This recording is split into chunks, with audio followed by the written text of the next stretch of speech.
Welcome है सभी का। आई होप आप सभी स्वस्थ होंगे, मस्त होंगे, तंदुरुस्त होंगे। टीचिंग एप्टीट्यूड आज हम इस चेतक सीरीज में शुरू करने जा रहे हैं। बीएसटीसी 2023 के लिए चेतक सीरीज का ये 12वां संस्करण है अपना, और हम आज सबसे पहले शुरू करेंगे टीचिंग एप्टीट्यूड। तो इस लाइव सेशन को शेयर कर दीजिए अपने साथियों को, ताकि मैक्सिमम साथी जो है वो इस सेशन से जुड़ पाएं।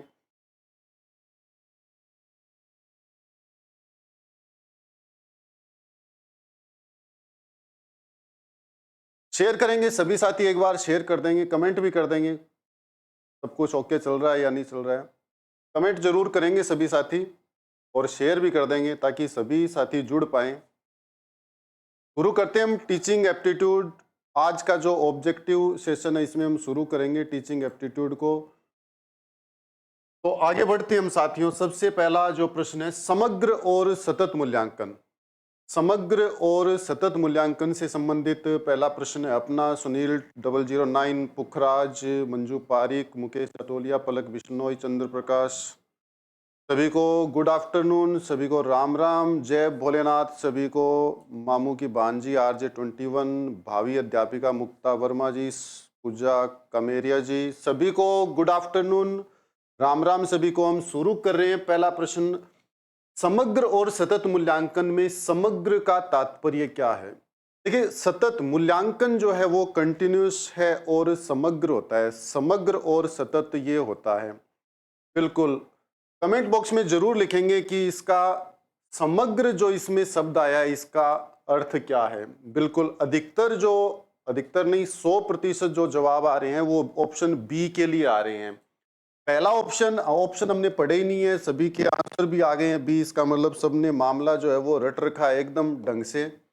छात्रों की याद करने की क्षमता का समग्र मूल्यांकन, छात्रों के ज्ञान, समझ, व्याख्या, अनुप्रयोग, विश्लेषण आदि क्षमता का मूल्यांकन। तो सभी साथियों का जो ये ऑप्शन बी है वो एकदम सही है कि छात्रों के ज्ञान, समझ, व्याख्या, अनुप्रयोग, विश्लेषण इत्यादि क्षमता का मूल्यांकन।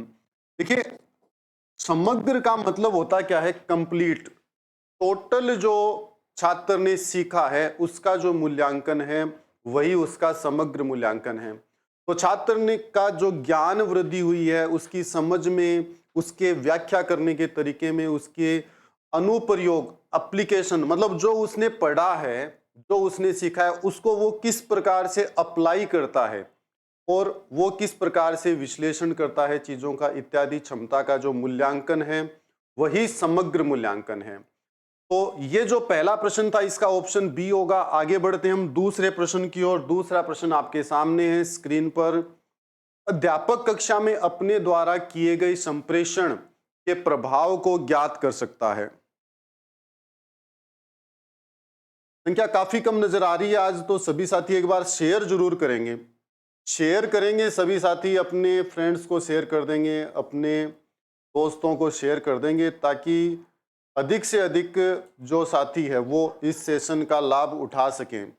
दूसरा प्रश्न है साथियों, अध्यापक कक्षा में अपने द्वारा किए गए संप्रेषण। संप्रेषण का मतलब ट्रांसमिशन, कि एक शिक्षक बच्चों को जो भी ज्ञान या जो भी नॉलेज देता है वो है संप्रेषण, यानी कि ट्रांसमिशन। तो संप्रेषण, अपने द्वारा संप्रेषण का के प्रभाव को ज्ञात कर सकता है। ठीक है, किसके द्वारा? एक अध्यापक, उसने जो भी ट्रांसमिशन किया है, जो भी नॉलेज बच्चों को दिया है, उसका जो प्रभाव है वो बच्चों में किस प्रकार से देख सकता है। इसके 4 ऑप्शन है। पहला, परीक्षा के द्वारा, कि वो एक एग्जाम कंडक्ट करें, अपने ट्रांसमिशन, प्रश्न समझ में आए या नहीं है। दूसरा, मौखिक प्रश्नोत्तर द्वारा। तीसरा, विद्यार्थी के द्वारा स्वतंत्र अभिव्यक्ति और उपर्युक्त सभी। तो सुनील 009 ने आंसर दिया है डी, मतलब ऑल। सभी का जो ऑप्शन है वो ऑल आ रहा है। देखिए, संप्रेषण क्या है? संप्रेषण का मतलब है कि एक टीचर ने बच्चों को जो नॉलेज है, जो ज्ञान है, जो कंटेंट है वो डिलीवर किया। तो वो जो ज्ञान बच्चों को दिया, वो जो प्रोसेस है उसको हम ट्रांसमिशन कहते हैं, संप्रेषण कहते हैं। अब टीचर का जो ट्रांसमिशन है, नॉलेज ट्रांसमिशन या नॉलेज गिविंग जो प्रोसेस है, वो प्रभावी हुआ या नहीं हुआ, ये हमें कब पता चलेगा? इसका हमें पता लगाना है कि मैंने जो पढ़ाया वो बच्चों ने सीखा या नहीं सीखा। तो इसका पता हम कैसे लगाएंगे? कि एग्जाम के द्वारा पता लगाएं। ये सही मानते हो क्या? मौखिक प्रश्नोत्तर के द्वारा हम बच्चे से प्रश्न पूछें। देखिए, बच्चे ने जो सीखा, जब तक वो स्वतंत्र उसकी अभिव्यक्ति नहीं करता है, मैंने बच्चों को पढ़ाया, बच्चों ने सीख लिया, तो मैं एग्जाम कंडक्ट करूंगा तो बच्चे आंसर देंगे, तब मुझे पता चलेगा। ये जरूरी नहीं है हम बच्चे को खड़ा करके तुरंत ये पूछ सकते हैं कि इसका उत्तर बताइए। अगर वो स्वतंत्र रूप से अभिव्यक्ति कर पाता है जो उसने सीखा, अभिव्यक्ति मतलब वो ढंग से अपनी चीजों को व्यक्त कर पाता है, बोल पाता है, तो इसका मतलब उसने सीख लिया है। तो मेरे संप्रेषण का जो प्रभावी तरीके से पता लगाने का तरीका है वो ये होगा कि उस बच्चे ने स्वतंत्र रूप से सब कुछ अभिव्यक्त किया या नहीं किया। मुक्ता वर्मा जी, बेराराम डाका जी, इनका जवाब जो है वो सही आ रहा है। तो इसका जो आंसर है वो सी होगा साथियों। विद्यार्थी के द्वारा स्वतंत्र अभिव्यक्ति, जब तक एक बच्चा स्वतंत्र अभिव्यक्ति नहीं कर पाता है तब तक हम अपने ट्रांसमिशन को इफेक्टिव नहीं मान सकते हैं। आगे बढ़ते हैं हम। रीजनिंग की जो क्लास है वो बाद में होगी जरूर, बाद में होगी, 2 नंबर या 3 नंबर पर हो सकती है। तीसरा प्रश्न साथियों आपके सामने, संप्रेषण तभी सफल होगा जब विद्यार्थियों की संख्या 30-35 से अधिक न हो।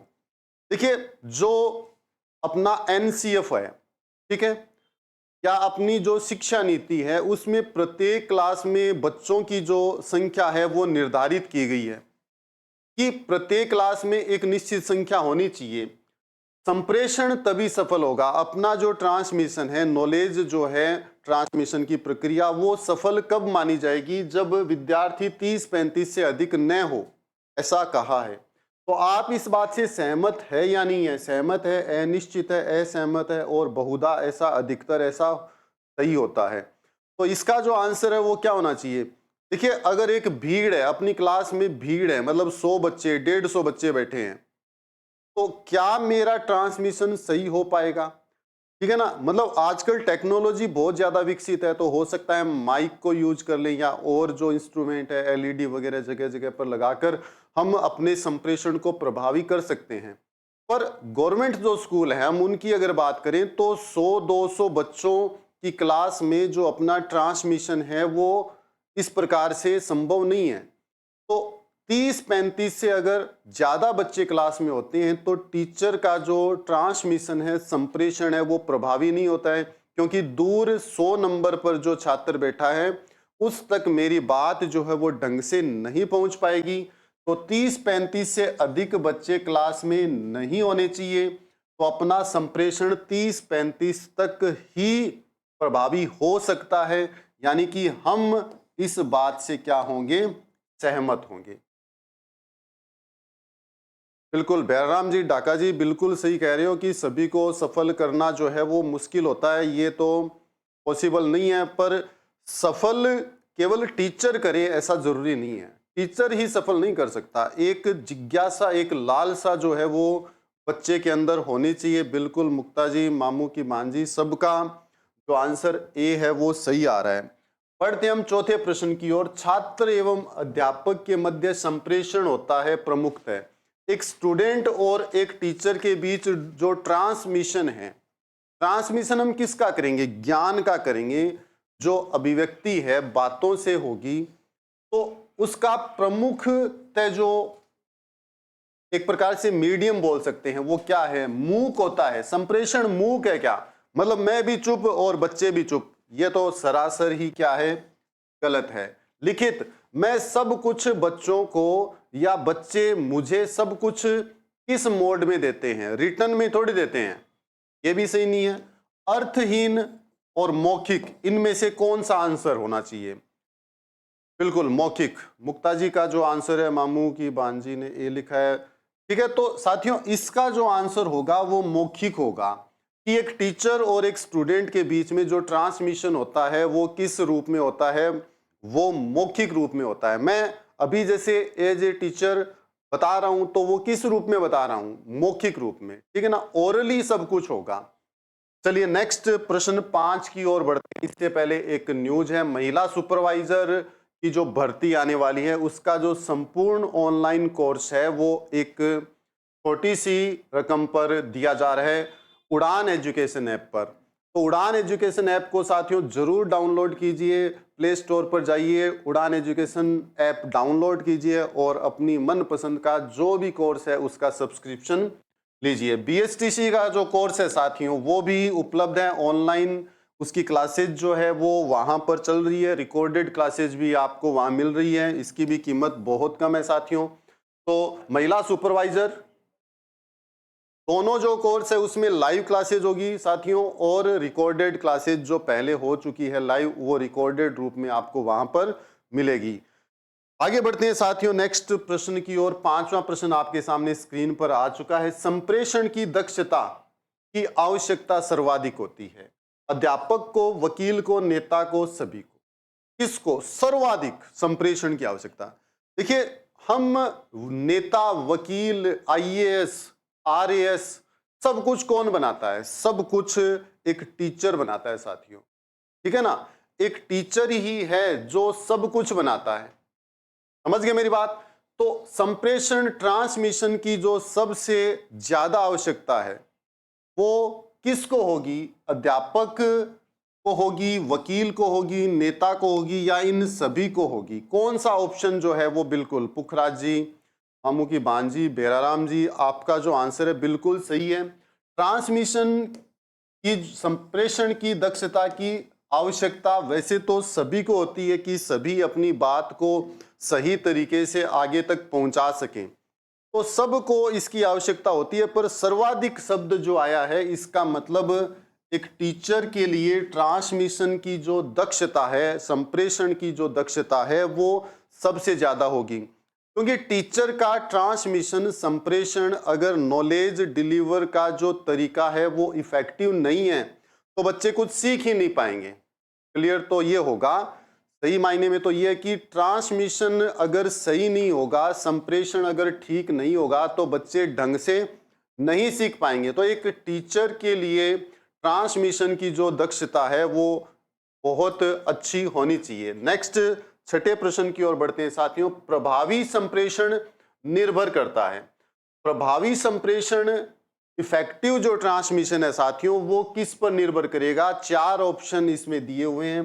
वाक्यों की संक्षिप्तता पर, वाक्यों में प्रयुक्त सही व्याकरण पर, वाक्यों में प्रयुक्त अलंकारिक भाषा पर, या व्यक्ति अथवा समूह के विचारों की सफलता पर।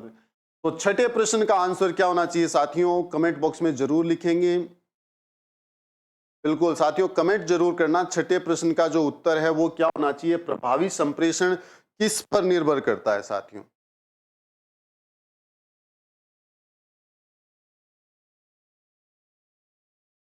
बिल्कुल साथियों, डी जो ऑप्शन है, व्यक्ति अथवा समूह के विचारों की सफलता पर। देखिए संप्रेषण क्यों जरूरी है साथियों? संप्रेषण एक्चुअल में चेतना जागृत करने के लिए जरूरी है। ट्रांसमिशन हम क्यों कर रहे हैं? एक बच्चे के अंदर एक चेतना जागृत करें, तो व्यक्ति अथवा समूह के विचारों की सफलता पर जो है वो संप्रेषण निर्भर करता है। बिल्कुल मिस रवीना, आरजे 21, मामू की भांजी, पूजा कमेरिया, सभी का, सिमरन लोरा, सभी का जो आंसर है वो डी है, सही है एकदम। नेक्स्ट, संप्रेषण क्रिया में निम्न में से शामिल है। कौन कौन संप्रेषण ट्रांसमिशन की क्रिया में शामिल होगा? वस्तु की विशेषताएं, विचार, ज्ञान, अवबोध एवं कौशल, संप्रेषणकर्ता के हाव भाव, या उपयुक्त में से कोई नहीं। बिल्कुल कमेंट कीजिए साथियों। 7वां जो प्रश्न है इसमें संप्रेषण क्रिया में कौन कौन शामिल है साथियों? संप्रेषण, वस्तु की विशेषताएं, विचार, ज्ञान, अवबोध एवं कौशल, संप्रेषणकर्ता के हाव भाव, उपयुक्त में से कोई नहीं। तो केवल हाव भाव से ही ट्रांसमिशन नहीं हो सकता साथियों। विचार, ज्ञान, अवबोध एवं कौशल, बिल्कुल पुखराज जी, मिस रवीना, किरण जांगीर, सभी का जो ऑप्शन है साथियों वो बी आ रहा है। तो संप्रेषण में कौन कौन सम्मिलित होगा साथियों? संप्रेषण में विचार भी सम्मिलित होते हैं, ज्ञान भी, अवबोध भी और कौशल भी। बिल्कुल सभी साथियों ने जो ऑप्शन बी बताया है सबका सही आंसर आ रहा है साथियों। आगे बढ़ते हैं हम नेक्स्ट 8वें प्रश्न की ओर। संप्रेषण यानी कि ट्रांसमिशन की सही प्रक्रिया निम्न में से कौन सी है? 4 ऑप्शन दिए हैं साथियों। ट्रांसमिशन, संप्रेषण साथियों, संप्रेषण के लिए क्या जरूरी है? जैसे क्लासरूम है तो वहां ट्रांसमिशन कौन करेगा? संप्रेषण करता, मतलब संप्रेषण करता मतलब एक टीचर जो है वो संप्रेषण करता का काम करेगा। और एक होगा ग्राही जो सूचनाओं को लेगा, ठीक है, उसको यहां पर संप्रेषिती लिखा है, ठीक है, रिसीवर है साथियों। और एक शब्द इसके अंदर और आया है माध्यम। तो सबसे ज्यादा जो जरूरी, सभी साथियों के आंसर आ रहे हैं, किरण जांगीर, पुखराज, मुक्ता वर्मा, बिल्कुल सी सबका आंसर आ रहा है। तो और सी जो है वो एकदम सही आंसर भी है साथियों, क्योंकि सबसे ज्यादा जरूरी कौन है? ट्रांसमिशन के लिए सबसे ज्यादा जरूरी है एक संप्रेषण करता, एक टीचर जरूरी है। फिर वो किस माध्यम से, मतलब अपने बीच जो माध्यम है कुछ भी हो सकता है साथियों, जैसे एक मोबाइल भी माध्यम हो सकता है, और हम क्लासरूम में हैं तो अपने बीच जो माध्यम है वो एयर है, या कुछ और भी मोड हो सकता है। लिखित भी संप्रेषण हो सकता है साथियों, मौखिक भी हो सकता है, टेक्नोलॉजी के जरिए भी हो सकता है। तो सही जो इसका मोड होगा, प्रोसेस होगा, वो संप्रेषण करता, फिर माध्यम और फिर रिसीवर यानी कि संप्रेषिती। तो सभी साथियों का जो जवाब है सी आया है। और हम बढ़ते हैं 9 नंबर प्रश्न की ओर। 9वां प्रश्न आपके सामने है साथियों। निम्न में से कौन सा संप्रेषण में बाधक तत्व नहीं है? 3 तो चीजें ऐसी है जो बाधक है साथियों, 3 तो ट्रांसमिशन में बाधक है और एक ऐसा है जो बाधक नहीं है। सांस्कृतिक विभिन्नता, शब्द बाहुल्य, प्रत्यक्षीकरण और पूर्वाग्रह। कौन सा बाधक नहीं है साथियों? 3 बाधक हैं और एक नहीं है। हमें उसका बताना है जो संप्रेषण में सहायक हो, बाधा उत्पन्न नहीं करे। कौन सा हो सकता है साथियों? मामू की बांजी ने डी लिखा है इसका ऑप्शन। विशाल मीणा, क्या हो सकता है साथियों? देखिए प्रत्यक्षीकरण इसमें एक आया है साथियों, ठीक है ना, ये नहीं होगा। सांस्कृतिक विभिन्नता जो है वो एक प्रकार से बाधक है साथियों। सांस्कृतिक विभिन्नता ये तो बाधक है। कैसे बाधक है मैं बताता हूं, देखो साथियों। जैसे एक नॉर्थ राजस्थान का एक टीचर है, ठीक है, और उसकी जो पोस्टिंग है मान लिया हो गई डूंगरपुर, बांसवाड़ा, जैसलमेर की तरफ हो गई, ठीक है साथियों। नॉर्थ राजस्थान का टीचर है, हनुमानगढ़ गंगानगर डिस्ट्रिक्ट का, और उसकी पोस्टिंग होती है डूंगरपुर और इस तरफ हो गई, मतलब साउथ राजस्थान में हो गई। अब उसकी जो भाषा है वहां की भाषा से मैच नहीं है, क्योंकि वहां अपने राजस्थान में तो पग पग पर बोलियां बदलती है साथियों, थोड़ी थोड़ी दूरी पर अलग अलग भाषाएं हैं। तो वहां पर भाषा की विभिन्नता होगी साथियों। तो भाषा यानी एक प्रकार से सांस्कृतिक विभिन्नता का ही हिस्सा है। तो भाषा की विभिन्नता होगी तो मैं वहां जाकर अपनी टीचिंग को इफेक्टिव नहीं बना सकता। मेरा जो संप्रेषण है, जो ज्ञान को डिलीवर करने का, ट्रांसमिशन का जो प्रोसेस है वो सही नहीं हो सकता। तो ये जो है एक प्रकार से क्या है, बाधा है। शब्द बाहुल्य ये भी एक बाधा है साथियों। शब्द बाहुल्य, बहुत सारे शब्द जो है ना एक प्रकार से बाधा ही है। संप्रेषण में कम शब्द हो और बच्चे को प्रभावी ढंग से समझ में आ जाने चाहिए। कम शब्दों में अगर हम बच्चे को समझा पाते हैं तो वो इफेक्टिव ट्रांसमिशन होता है। पूर्वाग्रह से ग्रस्त, पूर्वाग्रह से अगर हम ग्रस्त हैं तो भी जो संप्रेषण है, अपने दिमाग में पहले से ही बिठा लिया कि ये जो बच्चा है वो कमजोर है, ये पूर्वाग्रह हो गया साथियों। हमने किसी बच्चे का आकलन पहले ही से ही कर रखा है कि ये बच्चा कमजोर है, तो फिर अपना जो ट्रांसमिशन है वो इफेक्टिव नहीं हो पाएगा। तो बचा कौन है साथियों? प्रत्यक्षीकरण। अगर प्रत्यक्ष रूप से ट्रांसमिशन होता है, प्रत्यक्ष रूप से अगर ट्रांसमिशन होता है तो वो इफेक्टिव होता है। बिल्कुल मामू की बांजी, मदन सिंह जी आपका आंसर सही है। कौन सा संप्रेषण में बाधक तत्व नहीं है साथियों? प्रत्यक्षीकरण। प्रत्यक्ष रूप से जो ट्रांसमिशन होगा वो इफेक्टिव होगा। नेक्स्ट 10वें प्रश्न की ओर बढ़ते हैं साथियों। एक कक्षा कक्ष में सबसे प्रभावी संप्रेषण की अनिवार्य शर्त है कि शिक्षक, प्रभावी संप्रेषण के लिए साथियों एक शिक्षक को ऊंचे स्वर में बोलना चाहिए, कक्षा के बीच में खड़ा होकर बोलना चाहिए, छात्रों की भाषा में बोले, या उपयुक्त में से कोई नहीं। क्या आंसर होना चाहिए साथियों? कमेंट बॉक्स में जरूर लिखेंगे। एक कक्षा कक्ष में सबसे प्रभावी ट्रांसमिशन के लिए इनमें से कौन सा जो ऑप्शन है वो सही होना चाहिए?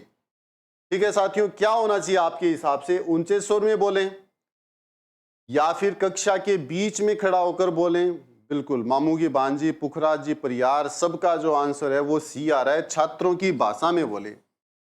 अगर हम संप्रेषण को छात्रों की भाषा में करते हैं साथियों तो वो एक इफेक्टिव ट्रांसमिशन होता है। बिल्कुल, किरण जांगीर, सभी का जो आंसर है, सिमरन जी का भी। आगे बढ़ते हैं साथियों, नेक्स्ट 11वें प्रश्न की ओर बढ़ते हैं। एक प्रभावशाली नेता के निर्णय निम्न में से किस पर आधारित होने चाहिए?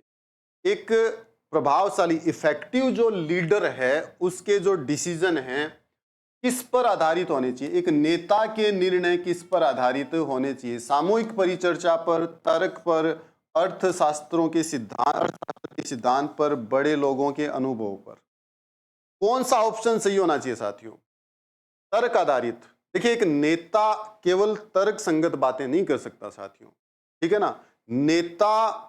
नेता क्यों बना है, पहले तो ये रीजन होना चाहिए। नेता क्यों है? क्योंकि उसको एक बड़े समूह ने चुनकर आगे भेजा है, इसलिए वो नेता है साथियों। अब एक बड़ा समूह जब उसको चुनकर आगे भेज देगा, चाहे वो विधानसभा में भेजो चाहे लोकसभा में भेजो, तो वहां पर जाकर वो अकेला ही केवल तर्क संगत बातें या अर्थशास्त्र की बातें नहीं कर सकता। जिन लोगों ने उसको वहां पर भेजा है, उनको वहां पर भेजा है, उनकी जो सहमति है वो बेहद जरूरी है साथियों। तो एक नेता को किसने बनाया? जनता ने बनाया। तो जनता की राय क्या है वो भी बहुत मायने रखती है। तो सामूहिक परिचर्चा बहुत जरूरी है साथियों एक नेता के लिए। एक लीडर के लिए लीडरशिप तभी अच्छी होगी जब वो एक बड़े समूह को अपने साथ लेकर चलता है, उनकी बातों को सुनता है, उनकी बातों पर विचार करता है और उनकी जो अच्छी बातें हैं उनको मानता है, वही एक अच्छा लीडर है। केवल तर्क संगत बातें करने से सैद्धांतिक रूप से तो वो अच्छा लीडर बन सकता है, पर प्रैक्टिकली वो अच्छा लीडर नहीं बन सकता। बिल्कुल, राजस्थान पाठशाला, केलू, मेघवाल, मदन सिंह, सभी साथियों का जो आंसर आ रहा है वो ए है। तो इस क्वेश्चन का जो आंसर है साथियों वो ए होगा। आगे बढ़ते हैं साथियों 12वें प्रश्न की ओर।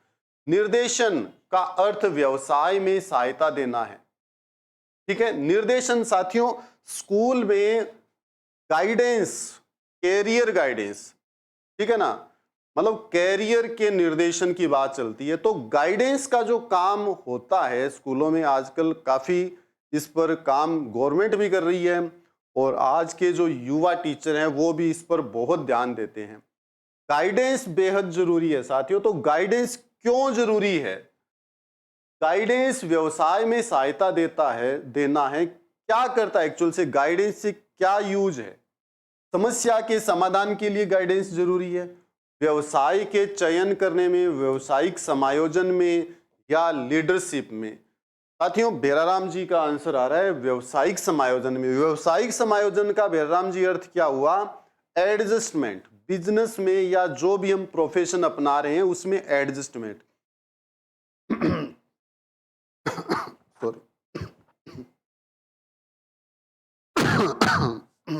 सॉरी साथियों।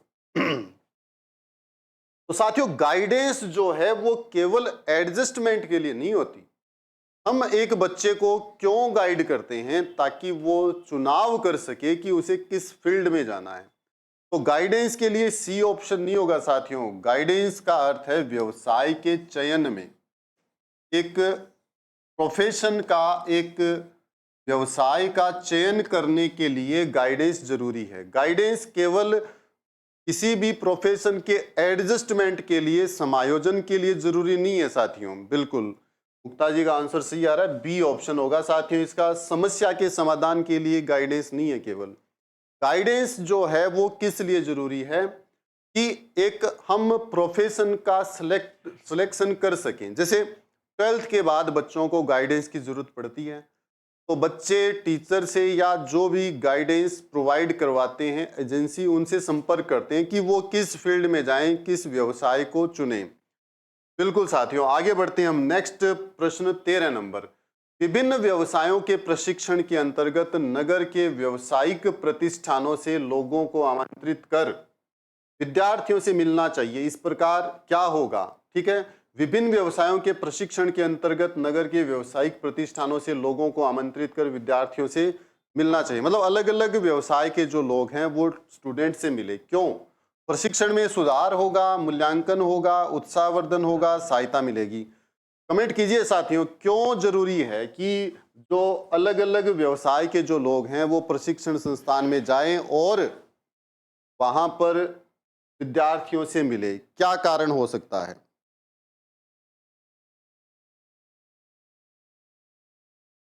साथियों, अलग अलग व्यवसाय के जब लोग जाएंगे तो प्रशिक्षण में सुधार होगा, मूल्यांकन होगा। मूल्यांकन तो कैसे होगा? बाहर से लोग आकर मूल्यांकन नहीं करेंगे साथियों। उत्साहवर्धन, सहायता मिलेगी या प्रशिक्षण में सुधार होगा? क्या होना चाहिए साथियों? सी, मामू की बांजी ने सी लिखा है साथियों। इससे क्या होगा साथियों कि उत्साहवर्धन होगा, ये भी सही बात है, और सहायता मिलेगी। इन दो में से कौन सा ज्यादा सही है साथियों? वांका सिंह जी ने ये लिखा है प्रशिक्षण में सुधार। साथियों, अलग अलग व्यवसाय के जो लोग हैं ना वो प्रशिक्षण में सुधार नहीं कर सकते साथियों, मूल्यांकन भी नहीं करेंगे वो। तो इनमें ज्यादा सही कौन है? उत्साहवर्धन बिल्कुल होगा।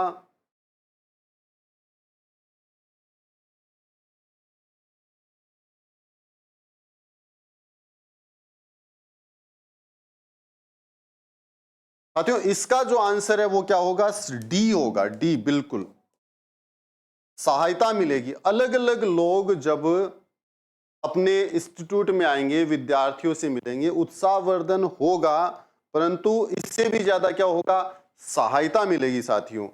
विद्यालय में छात्रों को प्रदान किए जाने वाले प्रशिक्षणों में क्या होगा? व्यवसायिक प्रतिष्ठानों से संबंधित लोग आमंत्रित कर छात्रों को व्यवसाय से संबंधित जो है वो सहायता मिलती है साथियों। अलग अलग व्यवसाय के लोग आएंगे तो अलग अलग व्यवसाय से संबंधित उनको क्या मिलेगी? सहायता मिलेगी। आगे बढ़ते हैं साथियों नेक्स्ट प्रश्न 14 की ओर। शिक्षण व्यवसाय के लिए क्या आवश्यक है? अध्ययन में रुचि, आकर्षक व्यक्तित्व, गोरा रंग, स्पष्ट अभिव्यक्ति। बेहद आसान प्रश्न है साथियों। शिक्षण के लिए गोरा रंग जरूरी होना चाहिए क्या? कि एक गोरा व्यक्ति ही? मामू के बांजी डी। देखिए, डी ऑप्शन इसलिए है क्योंकि अलग अलग व्यवसाय के जब लोग अपने इंस्टीट्यूट में आएंगे, विद्यार्थियों से मिलेंगे, एक टेक्नोलॉजी से आया, एक मेडिकल क्षेत्र से आया है, तो इस प्रकार अलग अलग फील्ड से लोग आए हैं, तो उन व्यवसायों को जानने में उनकी सहायता हो जाएगी विद्यार्थियों की। समझ रहे हो ना मेरी बात? इसलिए सहायता मिलेगी। ऑप्शन डी जो है उस प्रश्न का, 13वें प्रश्न का सही होगा। नेक्स्ट 14वां प्रश्न है साथियों। शिक्षण व्यवसाय के लिए क्या आवश्यक है? शिक्षण व्यवसाय के लिए क्या आवश्यक है साथियों? शिक्षण व्यवसाय के लिए आकर्षक व्यक्तित्व और गोरा रंग, ये तो जरूरी नहीं है साथियों, बिल्कुल गलत है। अब दो ऑप्शन बचे हैं साथियों, एक तो स्पष्ट अभिव्यक्ति और अध्ययन में रुचि। देखिए, स्पष्ट अभिव्यक्ति जो है ना हम समय के साथ कर सकते हैं। अगर अपनी जो अभिव्यक्ति है, अपने बोलने का जो तरीका है, ठीक है, या उच्चारण कह दें हम, अपनी अभिव्यक्ति अगर स्पष्ट नहीं है तो इसमें समय के साथ सुधार किया जा सकता है, ठीक है। परंतु अगर अपना इंटरेस्ट ही नहीं है टीचिंग में, शिक्षण व्यवसाय में अपनी रुचि ही नहीं है, तो फिर हम टीचिंग नहीं कर सकते। तो अपना जो माइंड सेट है, अपना जो इंटरेस्ट है, वो बेहद जरूरी है साथियों।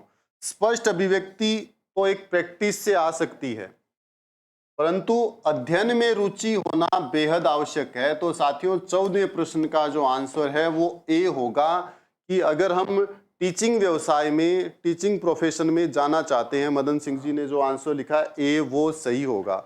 आगे बढ़ते हैं साथियों। 15वां प्रश्न आपके सामने स्क्रीन पर है। व्यावसायिक प्रबुद्धता के लिए आवश्यक है कि व्यक्ति को अपनी पसंद के व्यवसाय की विस्तृत जानकारी हो। व्यावसायिक प्रबुद्धता के लिए आवश्यक है कि व्यक्ति को अपनी पसंद के व्यवसाय की विस्तृत जानकारी हो। निसंदेह, नहीं, कभी कभी, प्राय। कौन सा ऑप्शन सही होना चाहिए साथियों? कौन सा ऑप्शन सही होना चाहिए? व्यावसायिक प्रबुद्धता के लिए आवश्यक है अपनी पसंद के व्यवसाय की विस्तृत जानकारी होनी चाहिए साथियों, इसमें तो कोई संदेह ही नहीं है, बिल्कुल ठीक है ना। व्यावसायिक प्रबुद्धता, हम अपने व्यवसाय को बहुत अच्छे तरीके से कब कर पाएंगे? जब हमें उसकी क्या होगी? जानकारी होगी, विस्तृत जानकारी होगी, होनी ही चाहिए। तो निसंदेह हमें जब जानकारी होगी तभी हम उस व्यवसाय को, उस प्रोफेशन को बहुत अच्छे से कर पाएंगे। आगे बढ़ते हैं साथियों। 16वां जो प्रश्न है, अपने व्यवसाय में क्या चाहिए? सूझबूझ, विश्राम, अपना अधिकार या समर्पण। व्यवसाय में, प्रोफेशन में क्या चाहिए साथियों?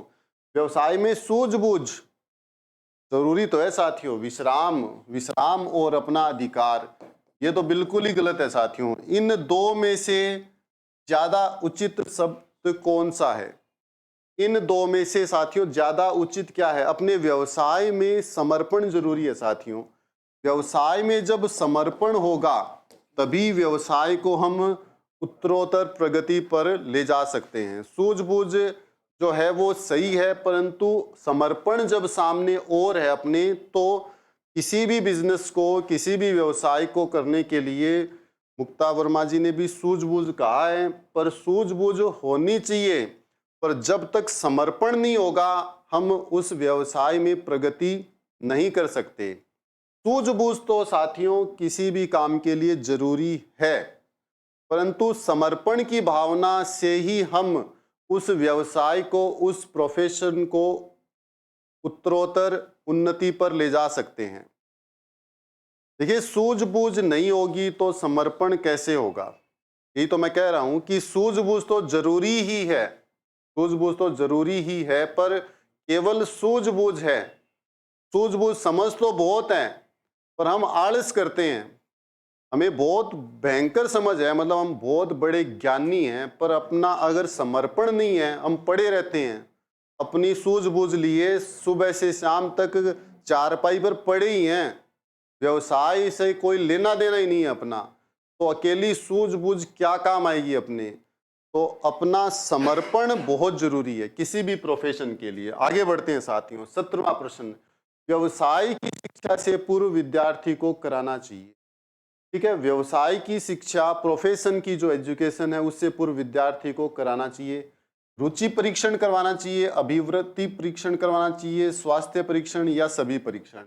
कौन सा परीक्षण जो है वो विद्यार्थियों को करवाना चाहिए साथियों? रुचि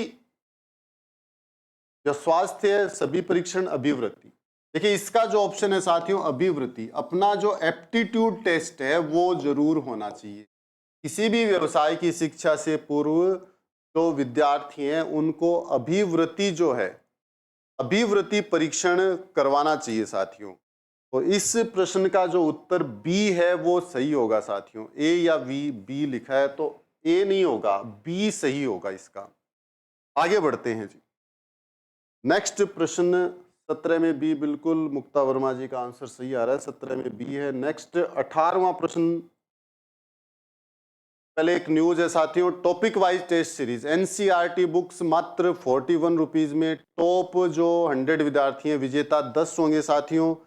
इस टेस्ट सीरीज को ज्वाइन कर सकते हैं आप, और जो 10 विद्यार्थी हैं उनको जो उड़ान एजुकेशन ऐप है उस पर किसी भी कोर्स में 1 साल फ्री ऑफ कॉस्ट पढ़ने का मौका मिलेगा साथियों। कंप्लीट राजस्थान जी के इतिहास, भूगोल और कला संस्कृति संपूर्ण ऑनलाइन कोर्स है। महा ऑफर चल रहा है अभी, और एक बहुत कम कीमत पर आप इस कोर्स को उड़ान एजुकेशन ऐप डाउनलोड करके इसका सब्सक्रिप्शन ले सकते हैं साथियों। तो जिन साथियों ने उड़ान एजुकेशन ऐप डाउनलोड नहीं किया है, प्ले स्टोर पर जाएंगे, उड़ान एजुकेशन ऐप को डाउनलोड करेंगे और अपनी शिक्षा के कोर्स का सब्सक्रिप्शन ले सकते हैं साथियों। आगे बढ़ते हैं साथियों हम। नेक्स्ट 18वां प्रश्न, सामाजिक परिवर्तनों के लिए सामाजिक परिपक्वता अनिवार्य होती है। सामान्यतः सदैव होती है या सदैव है या नहीं है या शायद नहीं है। कौन सा जो आंसर है साथियों वो एग्जैक्ट होना चाहिए। सामाजिक परिवर्तनों के लिए सामाजिक परिपक्वता जो है वो अनिवार्य होती है। सामाजिक परिपक्वता मतलब जो सोशल मैच्योरिटी है साथियों, सोशल मैच्योरिटी टेस्ट कब होगा? आज टेस्ट डाल दिया है RJ21 नागौरी, आपने लिखा है कि कब टेस्ट होगा, तो टेस्ट जो है वो उड़ान एजुकेशन ऐप पर डाल दिए हैं, ठीक है, और रोजाना अपलोड किए जा रहे हैं, तो वहां से आप देख सकते हैं। बिल्कुल, सुखराम जी ने कहा है कि क्लास को लाइक और शेयर जरूर करें। बिल्कुल साथियों, क्लास को लाइक और शेयर जरूर कीजिए। आज बहुत कम साथी आए हैं, टीचिंग एप्टीट्यूड में इंटरेस्ट जो है वो कम लग रहा है आप सभी का। तो सामाजिक परिवर्तनों के लिए सोशल मैच्योरिटी जो है साथियों वो सदैव होनी चाहिए, ठीक है ना। सोशल मैच्योरिटी अगर अपने अंदर नहीं है, सुखराम जी का आंसर ए कैसे आ गया साथियों? बी ऑप्शन जो है, सोशल मैच्योरिटी, सामाजिक जो परिपक्वता है वो अपने अंदर बेहद जरूरी है सामाजिक परिवर्तनों के लिए। आगे बढ़ते हैं साथियों, 19वां प्रश्न। सामाजिक मूल्यों के प्रति आस्था सामाजिक उन्नति का कारक होती है। सामाजिक मूल्यों के प्रति आस्था सामाजिक उन्नति का कारक होती है। कौन सा ऑप्शन सही है साथियों? नहीं होती, प्राय होती है, संभवतः होती है या सदैव होती है। कौन सा आंसर होना चाहिए साथियों? इसका भी जो आंसर है वो क्या होना चाहिए साथियों? सामाजिक मूल्यों के प्रति आस्था सामाजिक उन्नति का कारक होती है साथियों। इसका भी आंसर क्या हो जाएगा? डी हो जाएगा, सदैव। बिल्कुल, मुक्ता वर्मा जी का जो आंसर है बिल्कुल सदैव। 19वें प्रश्न का सदैव ऑप्शन डी सही होगा। 20वां प्रश्न साथियों, आप समाज से क्या अपेक्षा करते हैं? समाज से साथियों क्या अपेक्षा करते हैं? समाज आपका सम्मान करे, ऑनर दे आपको, समाज आपको अति विशिष्ट व्यक्ति माने, वीआईपी माने, समाज उचित व्यवहार करे, समाज का जो बिहेवियर आपके प्रति अच्छा हो, समाज आपको धन दे, या भारतीय मुद्रा आपको धनाधन भर भर के दे दे झोले। क्या लगता है समाज से आप क्या चाहते हैं साथियों? इनमें से समाज आपको सम्मान दे, या समाज आपको अति विशिष्ट व्यक्ति माने, समाज उचित व्यवहार करे। धन तो समाज नहीं देगा साथियों, धन तो कमाने से आएगा, ये तो बिल्कुल ही गलत है। धन तो समाज कभी नहीं देगा।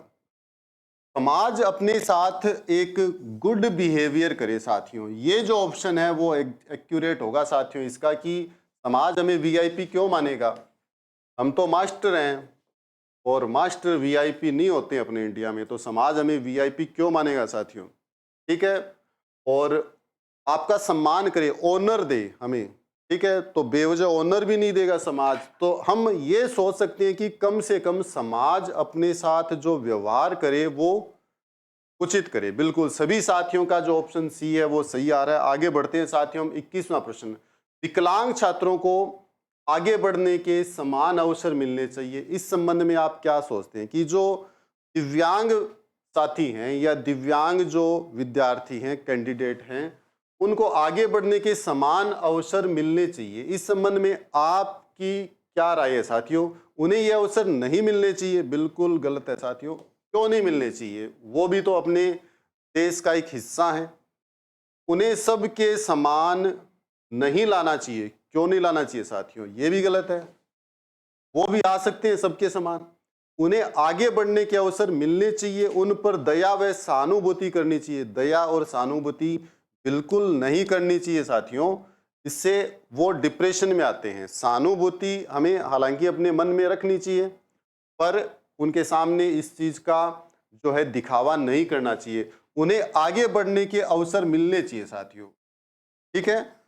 तो 21वें प्रश्न का जो ऑप्शन सी है, बिल्कुल मुक्ता वर्मा जी, सुखराम जी, मदन सिंह जी, पुखराज जी, सभी साथियों ने जो इसका आंसर लिखा है वो एकदम सी सही लिखा है। नेक्स्ट प्रश्न बढ़ते हैं साथियों, 22वां प्रश्न। सामाजिक परिपक्वता की दृष्टि से आप दहेज विरोधी हैं। अपनी पुत्री की शादी करते वक्त आप दहेज के घोर विरोधी हैं साथियों, पर अपनी पुत्री की शादी करते वक्त आप अपनी प्रतिष्ठा के अनुरूप दहेज देंगे। कि मैं दहेज का विरोधी तो हूं, पर मैं जब मेरी बेटी को ब्याऊंगा तो दहेज दूंगा जितनी मेरी हो सकती है। जो वर पक्ष मांगे वही दे देंगे। बोलेरो मांगेंगे वर पक्ष वाले तो दे देंगे आप। उनकी मांग पर विचार करेंगे, सोचेंगे कि उन्होंने क्या मांगा है और दहेज का विरोध करेंगे। साथियों, मैं शुरू से ही दहेज विरोधी हूं, तो अपनी प्रतिष्ठा के अनुरूप दहेज क्यों दूंगा? बिल्कुल नहीं दूंगा। मैं तो दहेज विरोधी हूं। ठीक है, जो वर पक्ष मांगेंगे, बोलेरो मांग सकते हैं साथियों, बिल्कुल भी ऐसे लोगों को हम अपनी बेटी नहीं देंगे। उनकी मांग पर विचार, जब हमें कुछ देना ही नहीं है तो विचार क्यों करेंगे साथियों? दहेज का हम पहले से ही विरोध करते आ रहे हैं और अब भी विरोध ही करेंगे साथियों। तो 22वां जो प्रश्न है साथियों, डी वाला है, मैं तो को नहीं देना। बिल्कुल बिल्कुल किसी को दहेज नहीं देना है साथियों। दहेज देना भी नहीं है साथियों और दहेज लेना भी नहीं है। ठीक है, हम देंगे नहीं पर ले लेंगे, ऐसा नहीं होना चाहिए साथियों। देना नहीं है पर लेना भी नहीं है। तो आज के लिए साथियों टीचिंग एप्टीट्यूड में इतना ही। कल फिर मिलते हैं हम कुछ नए प्रश्नों के साथ। तब तक के लिए सभी का बहुत बहुत धन्यवाद। जय हिंद, जय भारत। अब मैं आमंत्रित करूंगा हमारे हीरो गजानंद सर को। आइए सर।